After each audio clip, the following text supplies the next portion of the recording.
Shalom, selamat bertemu kembali lagi. Saya Mary Antonili dan pada hari ini kita akan mendengar bacaan misi Sabat ke-7 yang bertarikh 15 bulan 8 2020. Dan pada hari ini saya berada di retreat center kita di Piak di Kundasang.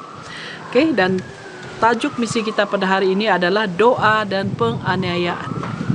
Sabat ke-7 15 Ogos 2020 yang diceritakan oleh Maimona yang berumur 29 tahun berasal dari Guinea. Ketika anggota gereja Masihi Advent hari ke-7 muncul, suami saya dan saya berbicara dengannya selama beberapa menit di depan rumah teres kami di Conakry, Guinea. Kemudian dia memberi saya sekeping risalah dan saya melihat kata Yesus dalam huruf-huruf kecil di sudut risalah itu. Tanpa menyentuh risalah itu, saya menyuruhnya untuk memberikannya kepada suami saya. Risalah itu dalam bahasa Alfa Prancis. Suami saya tidak membaca dan dia memasukkannya ke tangan saya. Baca ini kepada saya, katanya. Saya melemparkannya ke tanah. Saya bukan orang Kristen, kataku. Saya tidak boleh menyentuh sesuatu seperti ini. Saya membuka pintu dan memasuki bilik. Saya tidak mau mendengar mengenai agama Kristen. Selain itu, inilah masanya untuk sholat malam saya. Tetapi saya tidak boleh berdoa. Saya sangat kesal sehingga pikiran saya tidak dapat fokus. Saya boleh mendengar tetamu Adventis bercakap tentang suami saya. Dia bertanya kepada Alfa jika dia mempunyai permintaan doa. Saya memerlukan pekerjaan, kata Alfa, seorang juru elektrik semasa latihan. Juga ketika saya mendengar wang-wangnya terlalu cepat habis dan istri saya mengalami kehamilan yang sukar. Tolong doakan dia.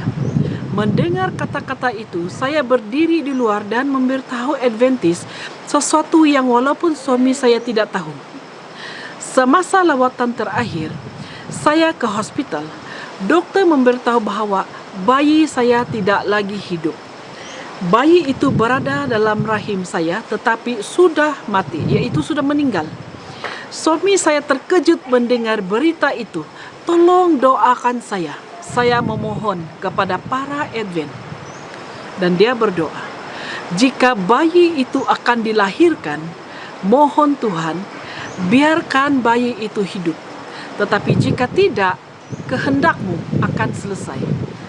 Ketika dia selesai, dia mengambil brosur itu dari rumah dan menulis namanya, Tranquille Fascinadono, dan nomor telepon bimbit di atasnya. Balikannya ke Alfa, katanya dengan ramah. Mungkin istri Anda akan memegang ini dan bahkan membacanya kepada Anda suatu hari nanti. Sebaik sahaja dia pergi, saya mencabut brosur itu dan membuangnya. Saya suka doanya, tetapi saya tidak mau sebahagian daripada agama Kristiannya.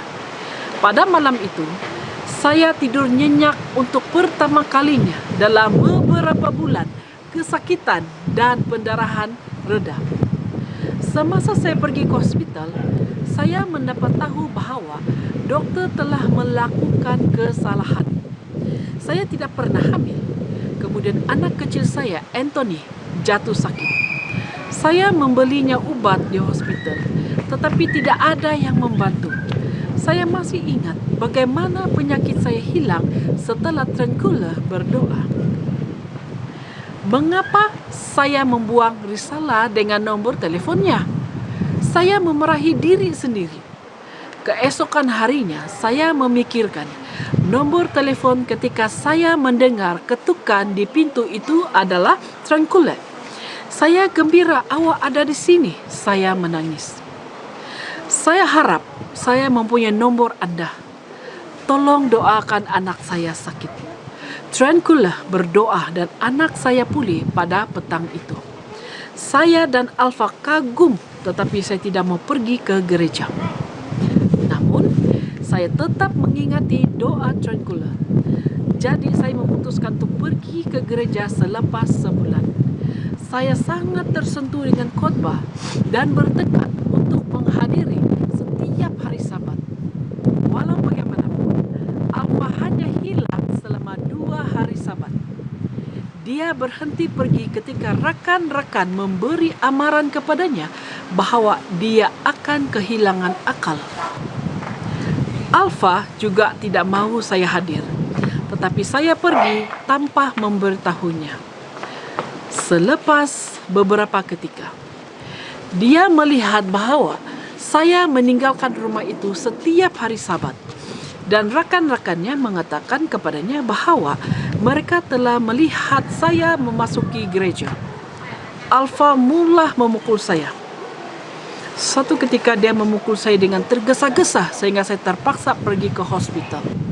Tetapi saya masih pergi ke gereja. Saya belajar di sekolah Sabat bagaimana untuk hidup lebih baik. Tranquilla adalah perintis misi global, memberi saya pelajaran Alkitab. Saya memutuskan untuk menjadi seorang Kristen ketika kita membaca mengenai Sabat hari kelima dan 10 perintah Alfa masih menewaskan saya. Setiap kali saya membuka mulut untuk bercakap, dia menampar saya dan enggan bercakap dengan saya. Wah, keadaan ini sangat teruk ya saudara-saudari. Dan apabila saja dia buka mulut, Alfa akan menampar dia. Dan seterusnya. Kami tidak lagi berkongsi tempat tidur yang sama dan enggan menyukung anak lelaki dan anak perempuan kami. Saya mendoakannya setiap hari. Salah satu ayat Alkitab kegemaran saya ialah Yohanes 14 ayat 1. Yesus berkata, "Jangan terganggu dalam hatimu. Tolong doakan aku dan suamiku menjadi seorang Kristen suatu hari nanti." Saudara dan saudari, kita sudah mendengar bagaimana sukarnya untuk istrinya untuk mau menjadi seorang Kristen. Dia saling ditampar apabila dia saja dia membuka mulut. Tetapi percayalah, tidak ada yang mustahil dengan Tuhan. Doa itu adalah nafas kehidupan. Jangan pernah putus asa. Semoga kita bertemu kembali lagi.